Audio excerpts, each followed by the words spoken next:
That was a good one. That was good form. But you did a really cool body throw. Yeah, thank you. Stop making me like you. I'm sorry, I can't help it. Every dying franchise has a symptom. A moment where you realize people running it are no longer expanding the universe. They shrink in it. They stop creating new legends and start obsessing over one character. One character who keeps returning. One character who keeps getting elevated. One character who somehow becomes the answer to every creative problem. Star Wars had that moment. It was Ahsoka Tano. And now Marvel appears to be walking toward the same cliff. Because Kevin Feige has found his Ahsoka. Her name is Yelena Belova. Her name is reputed to beauty. That bitch is fucking hard as hell. Her name is Yelena Belova. And the problem is not that Marvel introduced a new character. The problem is that Marvel seemed determined to make one character carry the weight of the entire universe. We've seen this before. We know where this road leads. Oh, deja vu. The franchise starts with endless possibilities. And slowly, everything starts orbiting one person. The universe gets smaller, the mythology gets weaker, and the audience starts asking the most dangerous question a franchise can hear. Why this fucking character? You're probably thinking, what? This is crazy. Let's talk about Ahsoka Tano. Because this ain't no argument that Ahsoka was always a bad character. She wasn't. In fact, that's what makes this conversation interesting. Ahsoka started as a risky idea. Anakin Skywalker's young apprentice in the Clone Wars. A character many fans didn't immediately embrace. But over time, she developed. She changed. She became one of the strongest original additions to Star Wars. That success created a problem. The character became so important to fill the old bag boy that the entire franchise started bending around her. Ahsoka appeared in the Clone Wars, Rebels, Mandalorian, Book of Boba Fett, her own series, Tales of the Jedi, and whatever garbage the cuckold cowboy come up with next. We've had probably like 2 million straight film cinematic roles where men have been leads, and now we've done 2 in a row that are women. Oh, too bad. Oh well. Maybe there are more coming. Again and again, Star Wars found another reason to bring her back. At some point, Ahsoka stopped being a character inside Star Wars. Star Wars became a machine designed to keep Ahsoka relevant. That's the Ahsoka effect, motherfuckers. A character becomes so protected, so important, and so connected to the franchise that the universe starts serving them instead of the other way around. And now Marvel appears to be creating its own version. And you can't fight. Shit, it's gonna be that kind of a trial. They're gonna stick my dick in the mashed potato. Hey man, every creative universe has favorites. That's pretty normal. Writers have creators they enjoy writing. Directors have characters they connect with. The problem begins when a favorite character becomes the center of gravity. Dave Filidog in his butthole clearly found that connection with Ahsoka. And to be fair, he helped create something memorable. But the same thing that made Ahsoka successful also became the thing that threatened Star Wars.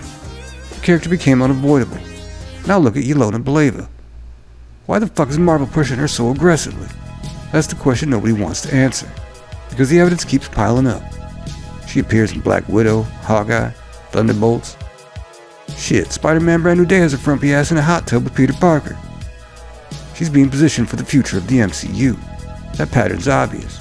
Marvel keeps finding new places for Yelena. The question is not whether she exists. The question is why Marvel keeps moving her closer and closer to the center. Because this is exactly how the Ahsoka effect begins. This is where the comparison becomes impossible to ignore. There's a massive difference between a character appearing in a franchise and a franchise constantly finding excuses to include that character. Ahsoka eventually reached that point. Her importance became so massive the stories began connecting back to her. The character became a bridge, connection, symbol. The problem? A galaxy of billions of characters started feeling like it needed one person to explain itself. That's not expansion, that's contraction. And Marvel is fucking around with the same mistake. Instead of asking what story does the MCU need, the question increasingly becomes where can we put Yelena? That's a dangerous creative mindset, players. Because once every story has to make room for the same character, the universe stops feeling alive. It starts feeling managed. Daddy, I'm so alone. I don't have anything anymore. Now let's address the obvious. The argument ain't that Yelena can't exist. The argument is not that Marvel can't have new characters. Every franchise needs new shit. The problem is the speed and importance of the push. Because they need to turtlehead that shit with a quickness. Marvel be treating Yelena like a character who's already earned the cultural weight of its greatest heroes. The fuck did that happen? What moment transformed Yelena into an undeniable icon? Where was the story that made audiences demand she become the future of Marvel? Because the old MCU earned its legends. Tony Stark became Iron Man through years of character development. Steve Rogers became Captain America through sacrifice and struggle. Natasha Romanoff became Black Widow through a decade of storytelling. The audience experienced that journey. Yelena is being handed that destination before the journey has been completed. Marvel's trying to manufacture emotional attachment instead of earning it. And we can feel the difference, man.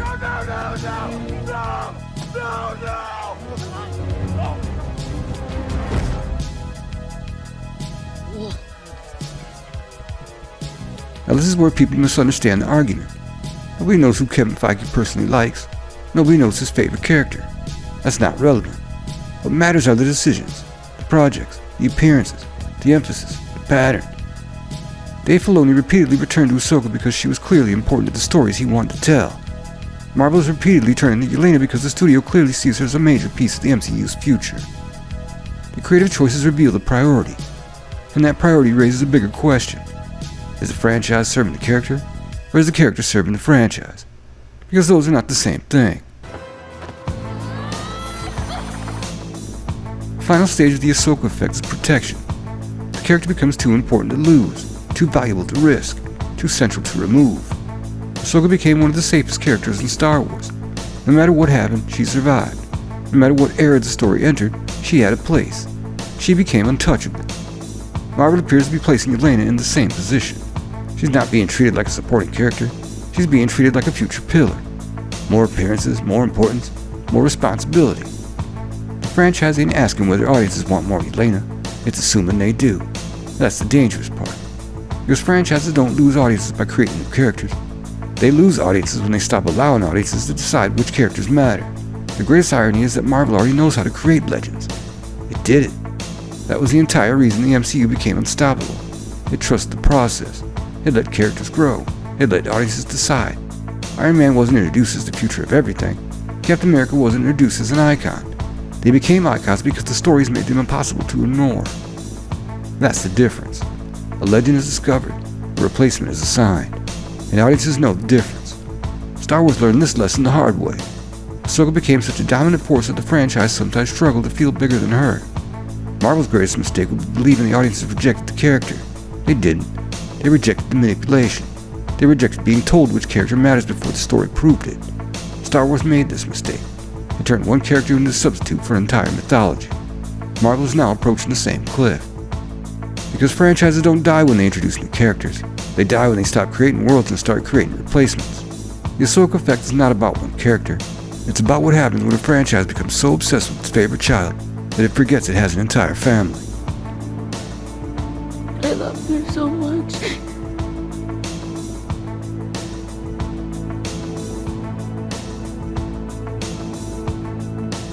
Me too.